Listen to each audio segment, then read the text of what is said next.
Hello everyone, this is Tarun Pasik and from today onwards we will be starting our new lecture series of mathematics for the UPSC Civil Services preparation in the mains. Okay, and those who opted the mathematics for their optional subject, since you know that mathematics is one of the high scoring subject in the UPSC.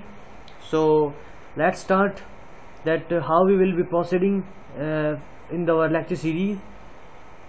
So I will be telling you about the syllabus of the mathematics for the UPSC. The mathematics syllabus consists of two paper 1 and paper 2. Both the paper consist of 6 to 7 sub-subject you can say. That linear algebra is there, number 2 calculus, analytic geometry is there, number 4 ordinary differential equation, dynamic and statistics, vector calculus is there. And in the paper 2 you will finding the algebra, real analysis, complex analysis, real programming, partial differential equation is there, numerical analysis programming is there, and number 7 mechanics and fluid dynamics. And if how many of you are from the engineering backgrounds, that is very, I think that will be a great number, because the person or the student, those who have taken that the aspirant, those who have the engineering background, they will be really enjoying this, because it's a easiest subject, those who have taken the engineering. Okay, so let's start our proceeding. So we will be starting for the paper 2. We will be doing for example one topic of algebra, and from the paper 2 part, and another then in the next lecture we will be doing the vector analysis, so that we will be able to complete both the papers simultaneously. Okay, one topic of paper 1 and one topic of paper 2 we will be discussing in the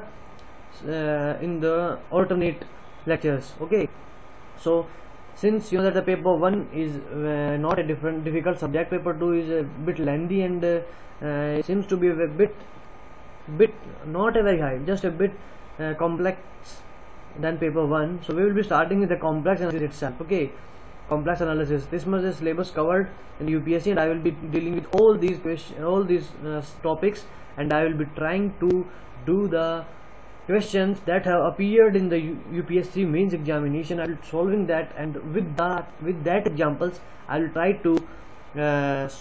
to make your concept clear by doing that sum. Okay, so let's start with the complex analysis, and this much syllabus we will be covering in the complex analysis. This is the complex analysis portion, and you know that there is a analytic function is there, CR equation, Cauchy's theorem, Cauchy's integral theorem, power series, which include Taylor series, not include, there are two series which are called Taylor series and Lorentz series. We will be doing in all these three portion, Taylor series, singularities and Lorentz series, in one topic, in one lecture. Sorry, Cauchy's residue theorem, very important. And in December 2015 you know that this a direct question of 15 marks was there from the Cauchy's residue theorem. And analytic function, based on its definition, a question of 10 marks was there.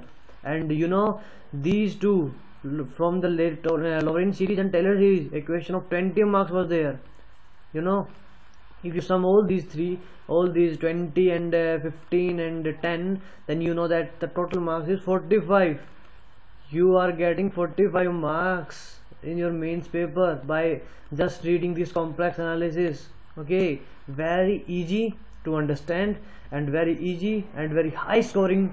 This topic is complex analysis. Okay, so I will be discussing this analytic function, Cauchy's Riemann equation, and one more topic that is not given in the syllabus of UPSC, but it's understood topic, that is homogeneous. Just note it down, homogeneous function.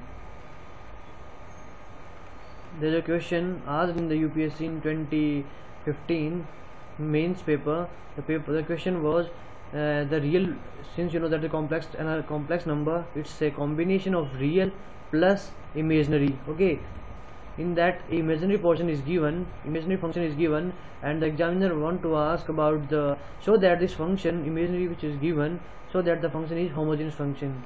So I will be discussing what is an homogeneous function and how we can prove that if any given function is homogeneous or not.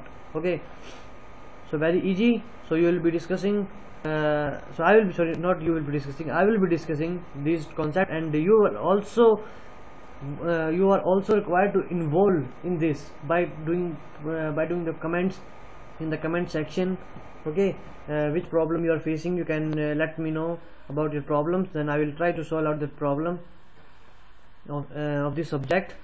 And for this is just an introductory lecture. I will be doing all these in the next lecture. I will be completing all these things.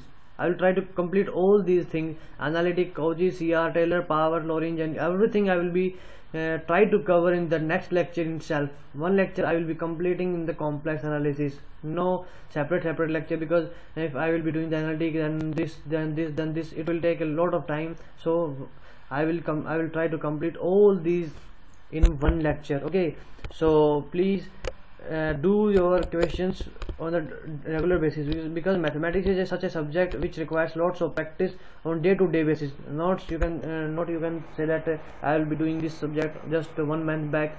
That will not help you. Okay, so please do subscribe to this channel.